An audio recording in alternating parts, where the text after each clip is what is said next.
প্রিয় শিক্ষার্থীরা, আলু পোড়া সাহিত্য চ্যানেলে তোমাদের সবাইকে স্বাগত জানাচ্ছি। আমি সৌরভ স্যার আছি তোমাদের সাথে। আমরা ছেলে এবং মেয়েদের মধ্যে একটা সাধারণ পার্থক্য লক্ষ্য করি। একটা ছেলে আসলে তার বাস্তবিক জীবনে কেমন, সে হয়তো চায় ফ্রেন্ড সার্কেল, এক কাপ চা, একটা বিড়ি, তাদের সাথে নিয়মিত আড্ডা, তারপর ধরো মেসি রোনালদোকে নিয়ে সারাদিনের তর্ক এবং তর্ক শেষে আবার একসাথে বাড়ি ফিরে যাওয়া। কিন্তু মেয়েদের ক্ষেত্রে জীবনের চাওয়া পাওয়াটা একটু ভিন্ন। একটা মেয়ে হয়তো চায় সাজানো গোছানো সংসার, কেউ কেউ হয়তো চায় নিজেকে আকর্ষণীয় করে সবার সামনে উপস্থাপন করতে, অসংখ্য ছেলের লাইন ধরে যাবে। সবাইকে হয়তো সে সময় দিতে পারবে না, কিন্তু মনে মনে হয়তো প্রাউড ফিল করবে এত মানুষজন তার পেছনে ঘুরছে। আজ আমরা এমন এক নারীকে নিয়ে কথা বলবো যার নাম হচ্ছে মাদাম লুইসেল। তার মনে এমন সুপ্ত আকাঙ্ক্ষা ছিল। তার এই আকাঙ্ক্ষা পূরণ করতে গিয়ে তার স্বামী হয়তো কিছু জায়গাতে স্যাক্রিফাইস করেছে। হয়তো ভরত পাখি শিকার করার জন্য যে বন্দুক কিনবে তার জন্য কিছু টাকা জোগাড় করেছিল, সেই টাকা হয়তো তার ওয়াইফকে দিয়ে দিয়েছে। কিন্তু বাস্তবিক জীবনে এই যে একজন, সে হয়তো ভরত পাখি শিকার করতে যেতে পারলো না, কিন্তু তার স্ত্রী লোভের বশবর্তী হয়ে পরবর্তী সময়ে তার যে আকাঙ্ক্ষিত বস্তুগুলোকে তার জীবনে চাইলো, নিজেকে আকর্ষণীয় করে উপস্থাপন করতে গিয়ে একটা নেকলেস ধার করলো। তারপর তার জীবনের গল্পটা কিভাবে বদলে গেল, সেই গল্পটাই আজকে তোমাদের সাথে বিশ্লেষণ করব। আজকের আলোচনায় থাকছে গীতা মোফাজ্জল লেখা বিখ্যাত ছোট গল্প নেকলেস। গল্পটি নিয়ে পূর্ণাঙ্গ আলোচনা শুনতে আমাদের সাথেই থাকো। চ্যানেলটি অবশ্যই সাবস্ক্রাইব করবে।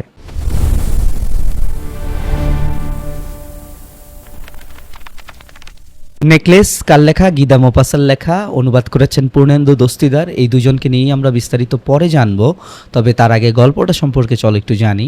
ফরাসি সাহিত্যের সর্বকালের শ্রেষ্ঠ গল্পকার কাকে বলছি আমরা? গীতা মোফাজ্জলকে। তার অমর গল্প নেকলেস, মূল ফরাসি নাম হচ্ছে লা পাহোয়ে। এখানে দেখো লা প্যারিউর বা এরকম কিছু একটা স্পেলিং আছে, বাট ফরাসিতে এটার প্রোনাউন্সিয়েশন হবে লা পাহোয়ে।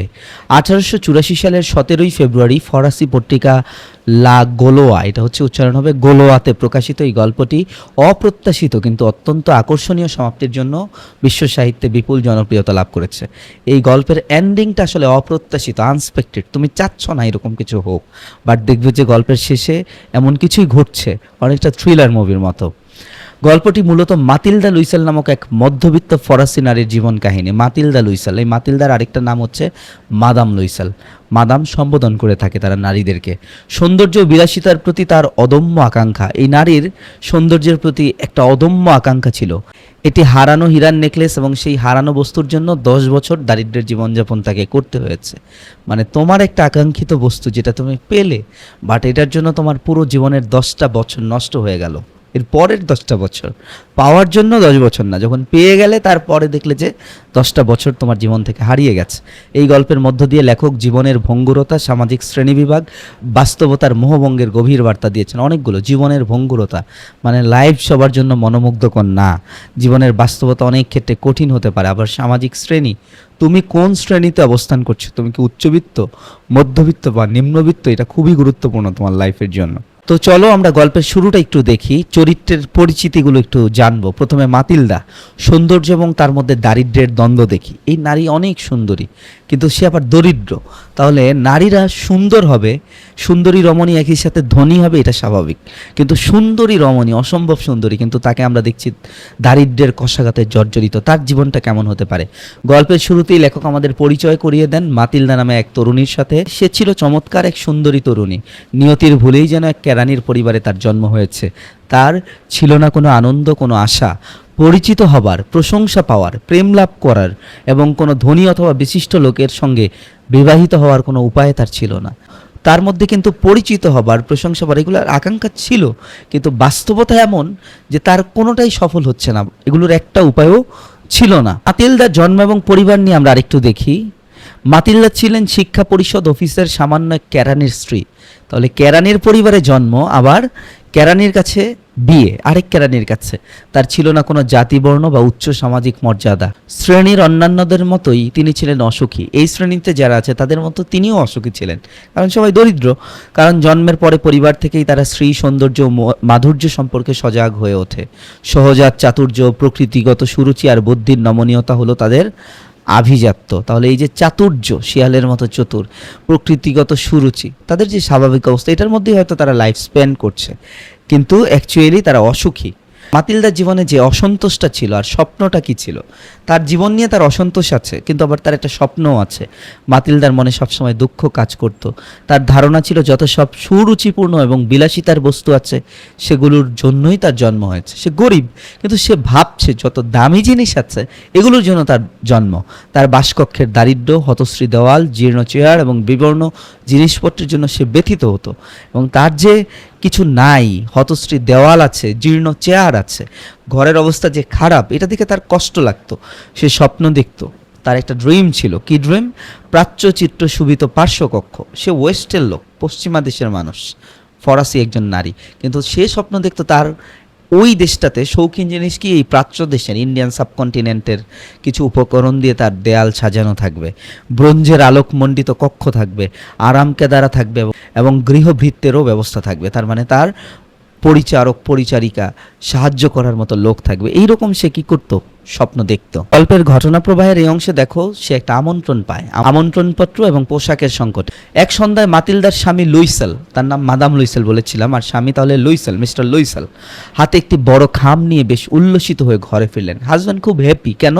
একটা খাম পেয়েছেন। তিনি ভেবেছিলেন এই খবরে তার স্ত্রী খুশি হবেন, কিন্তু ঘটল ঠিক উল্টো। সে একটা খাম নিয়ে ভেবেছিল তার স্ত্রী হ্যাপি হবে, কিন্তু দেখলো যে স্ত্রী হ্যাপি না, আনহ্যাপি। মসি এবং মাদাম জর্জ র্যাম্পন্ন আগামী 18ই জানুয়ারি সন্ধ্যায় তাহাদের নিজ বাসগৃহে মসিয়ে, উচ্চারণ এটা হবে মসিয়ে, এবং মাদাম লুইসেলের উপস্থিতি কামনা করেন। তার মানে তার একটা লেটার পেয়েছে, দাওয়াত পেয়েছে দামি একটা জায়গা থেকে, তাই না? তার স্বামী যেমন আশা করেছিলেন তেমনভাবে খুশি হওয়ার পরিবর্তে মাতিলদা বিদ্বেষের ভাব নিয়ে আমন্ত্রণ লিপিখানা টেবিলের উপর নিক্ষেপ করে। মাতিলদা এই চিঠি পাওয়ার পরে তো তার খুশি হওয়ার কথা। সে চিরকাল যে জীবনের স্বপ্ন দেখেছে এমন একটা জায়গায় সে দাওয়াত পেয়েছে, কিন্তু সে দেখা গেল এই চিঠিটা নিক্ষেপ করে ফেলে দিয়েছে। ওখানে নিয়ে তুমি আমায় কি করতে বলো? হাজব্যান্ডকে সে বলছে, এটা নিয়ে আমি কি করব? পোশাকের দাবি। তারপর মাতিলদার মনের চাহিদাটা অ্যাকচুয়ালি কি? সে যেতে চায়, কিন্তু তার সীমাবদ্ধতার জায়গা, অভাবের জায়গাগুলো সে এখন স্বামীকে বোঝাবে। মাতিলদা অধীরভাবে বলে উঠলেন, ওই ঘটনার মতো একটি ব্যাপার কি পরে আমি যাব বলে তুমি মনে করো? মানে ওই রকম একটা প্রোগ্রামে আমি কিভাবে এই সাধারণ পোশাক পরে যাব? স্বামী প্রস্তাব করলেন থিয়েটারে যাওয়ার পোশাকটি পরতে। তারা সিনেমা দেখতে গেলে অথবা নাটক দেখতে গেলে যেটা পরে যায় ওইটা যেন পরে যায়, স্বামী রেকমেন্ড করছে। কিন্তু তাতে মাতিলদা ফুপিয়ে ফুপিয়ে কাঁদতে লাগলেন। কিন্তু ওই নারী দেখা গেল কাঁদছে। তিনি বললেন, কিছুই না, শুধু আমার কোনো পোশাক নেই বলে আমি ওই ব্যাপারে যেতে পারবো না। তোমার যে কোনো সহকর্মীর স্ত্রীর পোশাক আমার চেয়ে যদি ভালো থাকে, কাঠখানা তাকে দিয়ে দাও। এইটা এক ধরনের বলতে পারো রাগ, অভিমান। আমি ওই পোশাক পরে যাব না, থিয়েটারের পোশাক আমি পরবো না, বরং আমার চেয়ে যদি কারো পোশাক ভালো থাকে, তোমার কোনো কলিগের ওয়াইফের, তাকে এটা দিয়ে দাও। এরপরে দেখো অ্যাকচুয়ালি ঘটনাটা কি ঘটছে। স্বামী তো চায় তার স্ত্রী সেখানে যাক। শেষ পর্যন্ত ইতস্তত করে মাতিলদা বললেন, আমি ঠিক বলতে পারছি না, তবে আমার মনে হয় 400 ফ্রা হলে তা কেনা যাবে। তখন তাদের অ্যাকচুয়ালি যে দরদাম চলছে এটা হচ্ছে কি নিয়ে, কিভাবে ভালো পোশাক কিনবে। লুইসেলের মুখ ম্লান হয়ে গেল, তার মনটা খারাপ হয়ে গেল। কারণ গত রবিবারে নানতিয়ারের সমভূমিতে ভরত পাখি শিকারের যাওয়ার জন্য ঠিক ততটাই অর্থ তিনি সঞ্চয় করেছিলেন। ফ্রেন্ডদের সাথে সে যাবে কিসে? শিকার করতে, পাখি শিকার করতে। এটার জন্য টাকা জমিয়েছিল। ওই টাকাটা সে তার ওয়াইফকে এখন দিয়ে দিবে। তিনি বললেন, বেশ তো, আমি তোমায় 400 ফ্রা দেব, কিন্তু বেশ সুন্দর একটি পোশাক কিনে নিও। তুমি যেন একটা সুন্দর পোশাক কিনে নাও এবং প্রোগ্রামে যেতে পারো। ঘটনা এখানে শেষ না, মাতিলদার চাওয়া পাওয়াটা আরও দেখো। বল নাচের দিন যতই এগিয়ে আসতে থাকে, এই প্রোগ্রামটা যতই এগিয়ে আসছে, মাতিলদা ততই বিচলিত হতে থাকেন। তিনি বললেন, আমার কোনো মণিমুক্তা, একটি দামি পাথর কিছুই নেই যা দিয়ে আমি নিজেকে সাজাতে পারি। পোশাকের ব্যবস্থা হয়েছে, এবার কি অর্নামেন্টস যাচ্ছে। আমায় দেখলে কেমন গরিব গরিব মনে হবে, তাই এই অনুষ্ঠানে আমার না যাওয়াই ভালো। পোশাক নিল, এরপরে বলছে অনুষ্ঠানে যাবে না। স্বামী পরামর্শ দিলেন, যাও, তোমার বান্ধবী মাদাম ফোর্স্টিয়ারের সঙ্গে দেখা করে তাকে বলো তার জড়োয়া গহনা যেন তোমায় ধার দেয়। তার মানে এবার লুইসেল, তার ওয়াইফ মাদাম লুইসেল বা মাতিলদাকে বলছে, তুমি তোমার ফ্রেন্ডের কাছে যাও। ফ্রেন্ডের নাম কি? মাদাম ফোর্স্টিয়ার। এই ফোর্স্টিয়ারের কাছে যদি যাও, সে তোমাকে গহনা ধার দিতে পারে। এটা ভালো একটা অপশন হাজব্যান্ড দেখিয়েছে।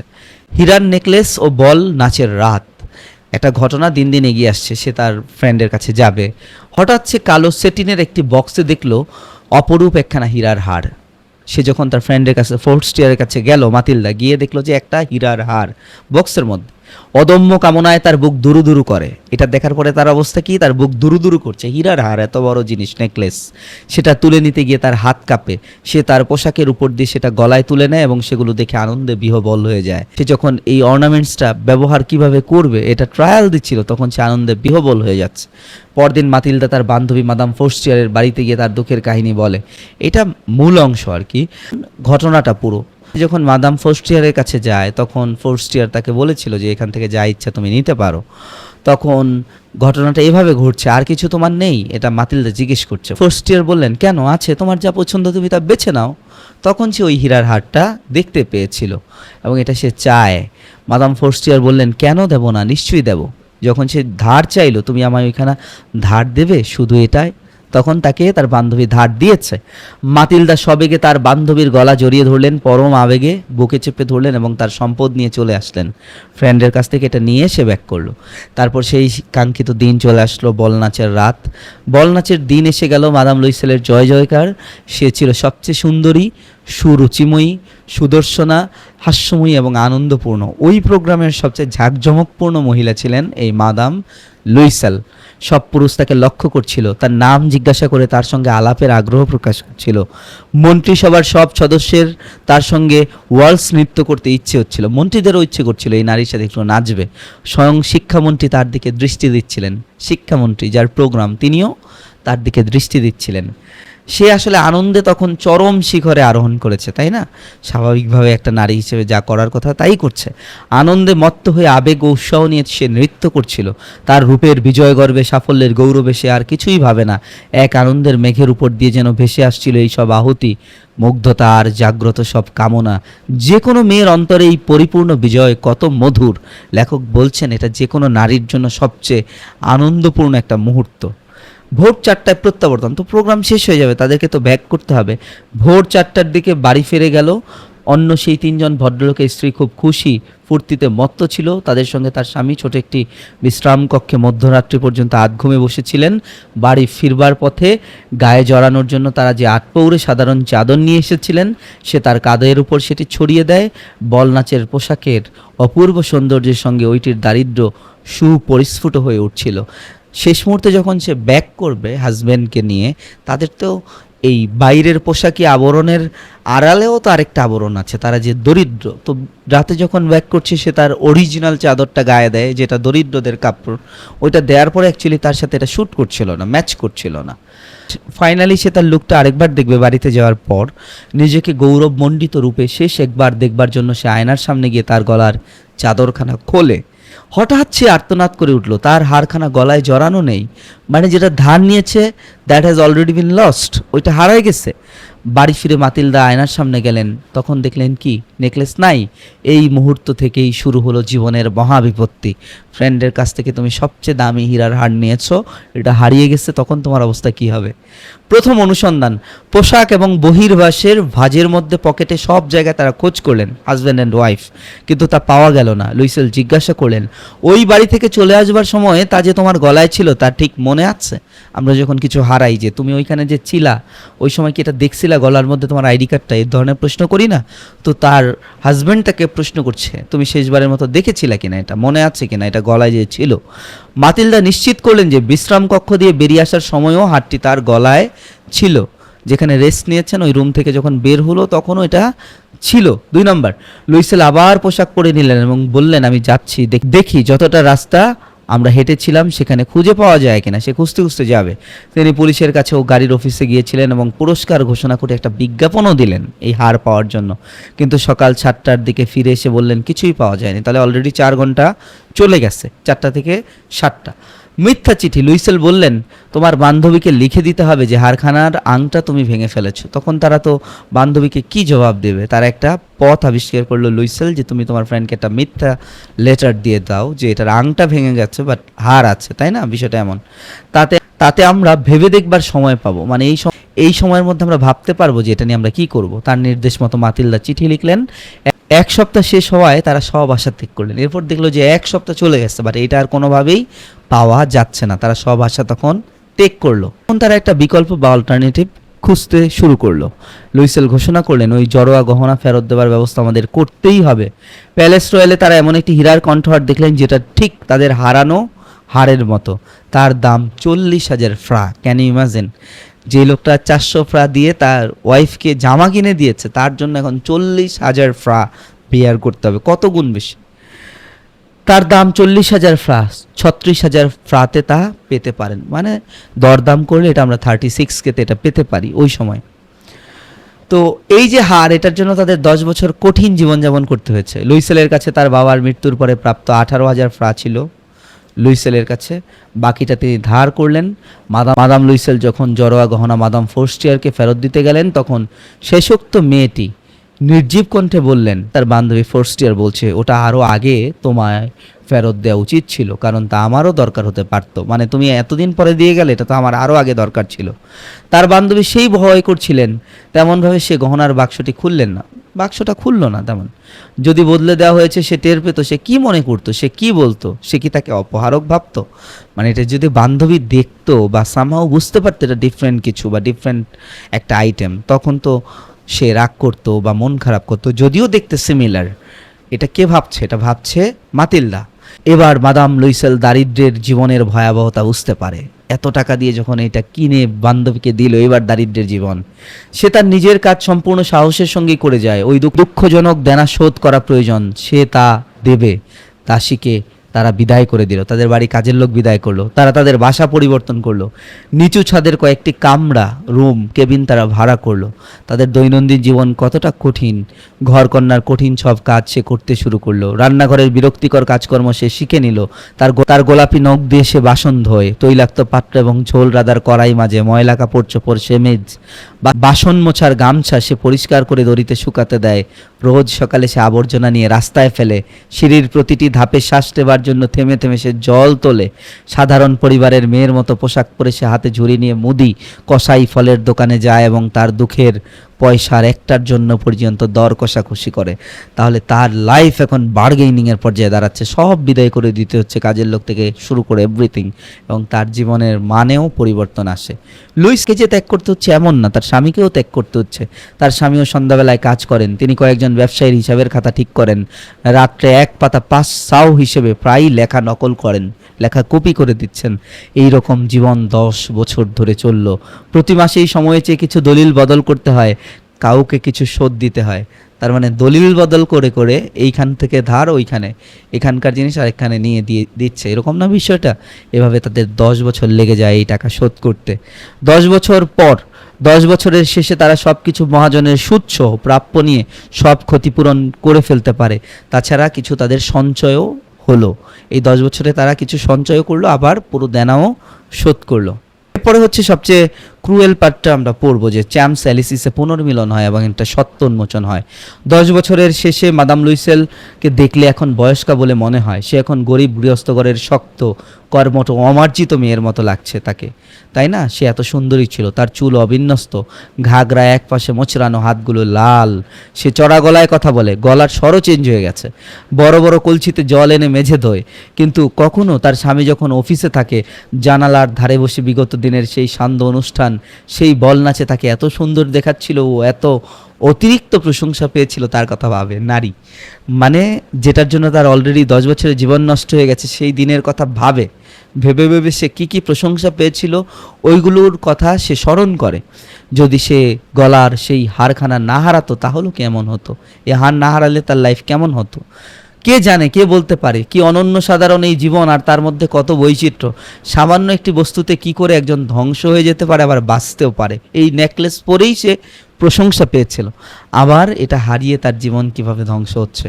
এক রবিবারে সারা সপ্তাহের নানা দুশ্চিন্তা মন থেকে দূর করবার জন্য যখন চ্যাম্পস অ্যালিসে ঘুরে বেড়াচ্ছিল, হঠাৎ একটি শিশু নিয়ে ভ্রমণরত একজন মেয়ে তার চোখে পড়ল। এই মাদাম লুইসেল বা মাতিলদা যখন ঘুরছিল, একটা বাচ্চা এবং তার সাথে একটা মেয়েকে দেখলো, মাকে দেখলো, সে হলো মাদাম ফোর্স্টিয়ার, সে এখনো যুবতী, তাহলে তার বান্ধবীকে এখনো যুবতী লাগছে, সুন্দরী লাগছে, আকর্ষণীয় লাগছে। দেখে মাদাম লুইসেলের মন খারাপ হয়ে গেল। সে কি ওই মেয়েটির সঙ্গে কথা বলবে, বান্ধবীর সাথে এখন কথা বলবে কিনা এটা ভাবছে। হ্যাঁ, অবশ্যই বলবে, তাকে যখন সব শোধ করা হয়েছে তখন সব কিছু সে খুলে বলবে। কেন সে বলবে না? মাতিলদা লুইসেল, সেই যে কমিশনারের বল নাচের দিন তুমি আমাকে তোমার হীরার হার পরতে দিয়েছিলে, মনে পড়ে? কথা হচ্ছে সেখানে আমি হারিয়ে ফেলেছিলাম। বান্ধবীকে সেটা বলা শুরু করে গিয়ে, ঠিক সেখানার মতো একটি তোমাকে আমি ফেরত দিয়েছিলাম, তার দাম দিতে 10 বছর লেগেছে, কিন্তু তা শেষ হয়েছে এবং সেজন্য আমি এখন ভালোভাবেই নিশ্চিন্ত হয়েছি। সে তার বান্ধবীকে বলছে, তো তোমার এই হার হারিয়ে ফেলার পরে এটার জন্য আমার জীবনে 10 বছর নষ্ট হয়েছে, কিন্তু এটা আমি ফেরত দিতে পেরেছি এবং এটার দেনা শোধ করতে পেরেছি, এই জন্য আমি হ্যাপি। এখন মাদাম ফোর্স্টিয়ার তাকে আসলে কি জবাব দেয়? হায় আমার বেচারি মাতিলদা, এমনভাবে কি করে তুমি বদলে গেলে? তুমি বলছো যে আমারটা ফিরিয়ে দেওয়ার জন্য তুমি একখানা হীরার হার কিনেছিলে। সে অবাক হয়ে যায়। হায় আমার বেচারি মাতিলদা, আমারটা ছিল নকল, তার দাম 500 ফ্রার বেশি হবে না। তার মানে এই যে আনএক্সপেক্টেড এন্ডিং, যেটার জন্য তার জীবনের 10 বছর শেষ, সে 36,000 ফ্রাতে তাকে একটা কি কিনে দিয়েছিল, হীরার হার কিনে বান্ধবীকে রিটার্ন দিয়েছিল, যেটা সে হারিয়ে ফেলেছে। কিন্তু ফাইনালি তার বান্ধবী বলল যে সেটা ছিল নকল, যেটা সে তুমি নিয়েছিলা, আর এটার দাম 500 ফ্রার বেশি না। কি বলছো তুমি? এভাবেই গল্পটা শেষ হয়ে যায়, আনএক্সপেক্টেড একটা এন্ডিং। চলো বিভিন্ন দৃষ্টিকোণ থেকে গল্পটা আমরা বিশ্লেষণ করি। গল্পটার সামাজিক সমালোচনা যদি আমরা করি, যে দেখো গল্পটি 19 শতকের লেখা, ওই সময়ের সমাজ নিয়ে, ওই সমাজের তীব্র সমালোচনা। মাতিলদার অসন্তোষ কেবল ব্যক্তিগত নয়, এটি একটি পুরো শ্রেণীর মানসিকতার প্রতিফলন। মানে ওই সময় যত দরিদ্র মানুষ ছিলেন তাদের মানসিক অবস্থা এইরকম, যারা জন্মগতভাবে নিম্ন শ্রেণীর কিন্তু সৌন্দর্য বুদ্ধির অধিকারী, তারা সমাজে তাদের প্রাপ্য মর্যাদা পায় না। মোপাসা দেখিয়েছেন কিভাবে সামাজিক শ্রেণীবিভাগ মানুষকে ধ্বংস করে দেয়। একটা ছেলে যে কোটিপতির ঘরে জন্ম নিয়েছে আর যে সাধারণ কৃষক পরিবারে জন্ম নিয়েছে, তাদের লাইফ তো এক জায়গাতে থামবে না। কারো কারো ক্ষেত্রে ব্যতিক্রম হতে পারে, কিন্তু বাস্তবতা খুবই কঠিন। মাতিলদার 10 বছরের দারিদ্র্য কেবল একটি হারানো গহনার জন্য নয়, এটি সামাজিক অসাম্যের মূল্য। মানে বান্ধবীর এত কিছু আছে, তার কিছুই যে নাই, এই সামাজিক অবস্থা তাকে আরও খারাপ অবস্থার দিকে ঠেলে দিয়েছে। এটা একটা বিশ্লেষণ। দ্বিতীয় আরেকটা ভাবে আমরা বিশ্লেষণ করতে পারি, নিয়তির দোষ অ্যাকচুয়ালি দিয়ে দিতে পারি, যে ভাগ্যের দোষ। নিয়তি এবং দুর্ঘটনা, গল্পটি নিয়তির নির্মম খেলাও তুলে ধরে। একটি সামান্য ভুল, হারটি হারিয়ে ফেলা মাতিলদার পুরো জীবনকে বদলে দেয়। তোমরা 4টা সমালোচনা নিয়েই লিখবা। মোপাসা দেখিয়েছেন কিভাবে জীবনের ছোট ছোট ঘটনা বড় বড় পরিণতি ডেকে আনে। ছোট ঘটনা কিন্তু এটা লাইফ চেঞ্জিং একটা ইনসিডেন্ট হয়ে দাঁড়ায়। সামান্য একটি বস্তুতে কি করে একজন ধ্বংস হয়ে যেতে পারে, আবার বাঁচতেও পারে, এইটাই এই গল্পের মূল তাৎপর্য। লেখক এটা তুলে ধরেছেন। তারপর আবার দেখো, এটাকে যদি আমরা বাস্তব এবং কল্পনা এই দুইটা জায়গা থেকে চিন্তা করি, গল্পের কেন্দ্রীয় দ্বন্দ্ব হলো বাস্তব এবং কল্পনার সংঘাত। মাতিলদা সারা জীবন কল্পনার জগতে বাস করেছেন। সে গরিব, সে এটা মানতে পারতো না, সে কিন্তু কল্পনার জগতে বাস করত। সে চিন্তা করতো তার বাস কক্ষটা কেমন হবে, তার ঘর কেমন হবে, এত কিছু। কিন্তু বাস্তবতা ছিল যে ভিন্ন। মোপাসা দেখিয়েছেন কিভাবে মানুষ নিজের কল্পিত জগতে এতটাই হারিয়ে যায় যে সে বাস্তব সত্যকেই চিনতে পারে না। তাদের খারাপ অবস্থা সে তখন ভাবতে পারছিল না। নকল হারটি এই দ্বন্দ্বের প্রতীক। মনে করা হতো যা মূল্যবান তা আসলে মূল্যহীন ছিল। এটা একটা গেল। আরেকটা হচ্ছে নারীর চরিত্র এবং সংগ্রাম। মাতিলদা কেবল দুর্বল এবং স্বপ্নীল নারী নন। দুর্বলতা তার একটা দিক, তবে তার একটা শক্তিমান দিকও আছে, বা শক্তিময়ী দিক। 10 বছরের দারিদ্র্যের জীবনে তিনি সাহস এবং দৃঢ়তা দেখিয়েছেন, তা প্রশংসনীয়। এই দিক থেকে আবার তার একটা ভালো মূল্যায়ন আমরা করতে পারি। তিনি পালাননি, লুকাননি, মুখোমুখি হয়েছেন, এগুলোর মুখোমুখি তিনি হয়েছেন। এই দিক থেকে গল্পটি নারীর অন্তর্নিহিত শক্তিরও গল্প। তবে একই সাথে এটি নারীর সৌন্দর্যকে পণ্য হিসেবে দেখার সমাজের মানসিকতারও সমালোচনা। নারীকে যে পণ্য হিসেবে দেখা হচ্ছে, এটাকেও লেখক দেখিয়েছেন। তো এইভাবে 4টা দৃষ্টিকোণ থেকে মোটামুটিভাবে এটাকে ভাগ করতে পারি আমরা গল্পটাকে। তোমরা পুরোটাকেই সামারাইজ করে পরীক্ষার খাতায় যে কোনো সৃজনশীলের উত্তরে দিতে পারো। এবার এই গল্পটার মূল ভাব এবং জটিলতাটা আমরা একটু দেখব, যে কোর আইডিয়াটা কেমন, গল্পের কাহিনীর গঠনটা কেমন। চলো গল্পের মূল ভাবটা দেখি। মোহভঙ্গ, যা মনে করা হয় মূল্যবান তা আসলে নকল হতে পারে, জীবনের এই কঠিন সত্য। এটা একটা শিক্ষা যে যেটাকে তুমি মূল্যবান ভাবছো এটা নকলও হতে পারে। অতি লালসা ও পরিণাম, অতিরিক্ত আকাঙ্ক্ষা মানুষকে ধ্বংসের পথে নিয়ে যায়। 3 নাম্বার, সামাজিক শ্রেণী এবং অসন্তোষ, জন্মগত শ্রেণী পরিবর্তনের অসম্ভবতা ও তার মানসিক প্রভাব। তুমি কোথায় যে জন্ম নিয়েছো চাইলেও তো এটা চেঞ্জ করতে পারবে না। সততা এবং দায়িত্ববোধ, তবে দায়িত্ববোধের বিষয় আছে। 10 বছর দারিদ্র্য সত্ত্ব মাতিলদা ঋণ শোধ করেছেন। জীবনের ভঙ্গুরতা, একটা মুহূর্তের ভুল কিভাবে পুরো জীবন বদলে দিতে পারে, এইটাও গল্পের মূল আইডিয়া। তো তোমরা চাইলে আগের পেজের 4টা দৃষ্টিকোণ থেকে যে উত্তর ওইটাও দিতে পারো, অথবা এই 5টা বিষয় তোমার লেখার মধ্যে যেন থাকে। তো গল্পের জটিলতা এবং চরম পরিণতি, মোপাসা এই গল্পে এক অসাধারণ কাহিনী গঠন কৌশল ব্যবহার করেছেন। গল্পের জটিলতা ধাপে ধাপে বৃদ্ধি পেয়ে চরমে পৌঁছেছে। গল্পের জটিলতাটা এইভাবে ধাপে ধাপে দেখবা কাহিনীর ইন্টেন্সিটি বাড়ছে। মাদাম লুইসেলের অসন্তোষ স্বপ্ন, এটা এই পর্যন্ত থাকতে পারতো এই লোয়ার গ্রাউন্ডে, কিন্তু দেখা গেল যে না, এটা বাড়ছে। সে একটা উত্তেজনাকর মোমেন্ট পেল তার জীবনে, নিমন্ত্রণপত্র যখন পেল পোশাকের সংকট দেখা দিল, উত্থান ঘটলো তার জীবনে। সে একটা হীরার নেকলেস ধার করলো এবং বল নাচের রাত, যেই রাতে সে সবার আকর্ষণের কেন্দ্রবিন্দু ছিল, জীবনের উত্থান ঘটছে। কিন্তু তার জীবনে দেখা গেল একটা সংকটময় একটা পরিস্থিতি তৈরি হয়ে গেল। এটা ক্লাইম্যাক্স বলতে পারো এই মোমেন্টে। নেকলেস হারানো, চরম বিপর্যয় নেমে আসলো তার জীবনে। সংগ্রাম করলো সে, গ্রন্থিমোচন হচ্ছে, ক্যাথারসিস মানে গ্রন্থিমোচন। তার জীবনের অবস্থা 1 বছর সে দারিদ্র্যের কষাঘাতে, নিপীড়নের মধ্যে, তার কষ্টের মধ্যে জীবন অতিবাহিত করার পর টাকা শোধ করতে পারলো। এবং ফাইনালি গল্পের যে উপসংহার বা কনক্লুশন যেটা দাঁড়ালো, যে সে জানতে পারলো, নকল হারের রহস্যটা উন্মোচন করতে পারলো। তো এই পর্যন্ত পৌঁছাতে গিয়ে গল্পের ইন্টেন্সিটি বেড়েছেই ক্রমাগত। তো আমরা এটাকে বলছি যে এটার এন্ডিংটা হচ্ছে অপ্রত্যাশিত, টুইস্ট এন্ডিং। পাঠক পুরো গল্প জুড়ে মনে করেন হারটি সত্যিকারের হীরা ছিল, কিন্তু শেষ লাইনেই সব উল্টে যায়। এটা একটা আয়রনি বা ব্যঙ্গাত্মক পরিণতি মোপাসার গল্পকথনের স্বাক্ষর। এটা মনে রাখবা যে পাঠক পুরো সময় মনে করছে যে এটা হীরার হার, কিন্তু লাস্ট লাইনে সে জানতে পারলো এটা আসলে নকল হার ছিল। মাতিলদাও যেভাবে জানতে পারলো। সর্বশেষ গীতা মোপাসার পরিচয় এবং পূর্ণেন্দু দস্তিদারের পরিচয়। একজন হচ্ছেন রাইটার, একজন অনুবাদক, তারা খুবই গুরুত্বপূর্ণ, তাদের এইগুলো একটু মনে রাখবা। তিনি ফ্রান্সের নরম্যান্ডি শহরে জন্মগ্রহণ করেন। পুরো নাম হচ্ছে হেনরি রেনরে আলবার্ট গীতা মোপাসা। তার পিতার নাম হচ্ছে গুস্তাভ দা মোপাসা, মায়ের নাম লরা লি পয়টিভিন। মোপাসা একটা নিম্ন মাধ্যমিক স্কুলে ভর্তি হন, সেখানে বিখ্যাত ঔপন্যাসিক গুস্তাভ ফ্লবেয়ারের সঙ্গে তার পরিচয় ঘটে। তিনি জীবনে যে লেখা স্পিরিট পেয়েছেন রাইটার, এটা গুস্তাভ ফ্লবেয়ারের মতো লেখকের সাথেও তার পরিচয় ছিল। এই মহান লেখকের নির্দেশনায় সহযোগিতায় তিনি সাংবাদিকতা ও সাহিত্যের জগতে প্রবেশ করেন। ফ্লবেয়ারের বাসায় মোপাসার পরিচয় ঘটে আরও বিখ্যাত রাইটারদের সাথে, এমিল জোলা, ইভান তুর্গেনেভদের সাথে, অনেক বিশ্ববিখ্যাত লেখক। এই কাব্যচর্চা দিয়ে সাহিত্য জীবন শুরু হলেও তিনি গল্পকার হিসেবে বিশ্বব্যাপী খ্যাতি অর্জন করেন। ধর্মীয়, সামাজিক, রাজনৈতিক ও আদর্শগত কোনো বিশ্বাসে বিন্দুমাত্র প্রভাবিত না হয়ে তিনি তার সাহিত্য চর্চার জগৎ তৈরি করেন। তিনি কিছুর দ্বারা প্রভাবিত ছিলেন না, বাট সাহিত্য চর্চাটা তার ইউনিক ছিল। তার বস্তুনিষ্ঠ এবং নিরপেক্ষতা তুলনা বিশ্ব সাহিত্যের ইতিহাসে খুব লক্ষ্য করা যায় না। অসাধারণ সংযম ও বিস্ময়কর জীবনবোধ তার রচনাকে তাৎপর্যপূর্ণ করেছে। জন্ম মৃত্যু মনে রাখবে। পূর্ণেন্দু দস্তিদার সম্পর্কেও জানবে, তার কিছু প্রকাশিত বই আছে, এগুলো জানবা। অনুবাদ কিছু বই আছে। শেখভের গল্প, এটা হচ্ছে আন্তন চেকভ, এবং মপাসার গল্প যেটা আমরা পড়ছি। তিনি মুক্তিযুদ্ধে অংশ নিতে ভারতে যাওয়ার পথে মৃত্যুবরণ করেন। অনুবাদক পূর্ণেন্দু দস্তিদার। তার একটা বিখ্যাত বই কিন্তু এটা, বীরকন্যা প্রীতিলতা। তোমরা দেখবা যে বিশ্ব সাহিত্যের অনুবাদ আছে। আশা করছি তোমরা পুরো ক্লাসটা বুঝতে পেরেছো। পরবর্তী কোনো বিষয়ে লেকচারের প্রয়োজন হলে আমাকে জানাতে পারো। চ্যানেলটি সাবস্ক্রাইব করবে এবং ভিডিওটি ভালো লাগলে কমেন্টে জানাবে। অন্য কোনো প্রয়োজন হলেও বলতে পারো। পরবর্তী ভিডিও দেখার জন্য আমন্ত্রণ।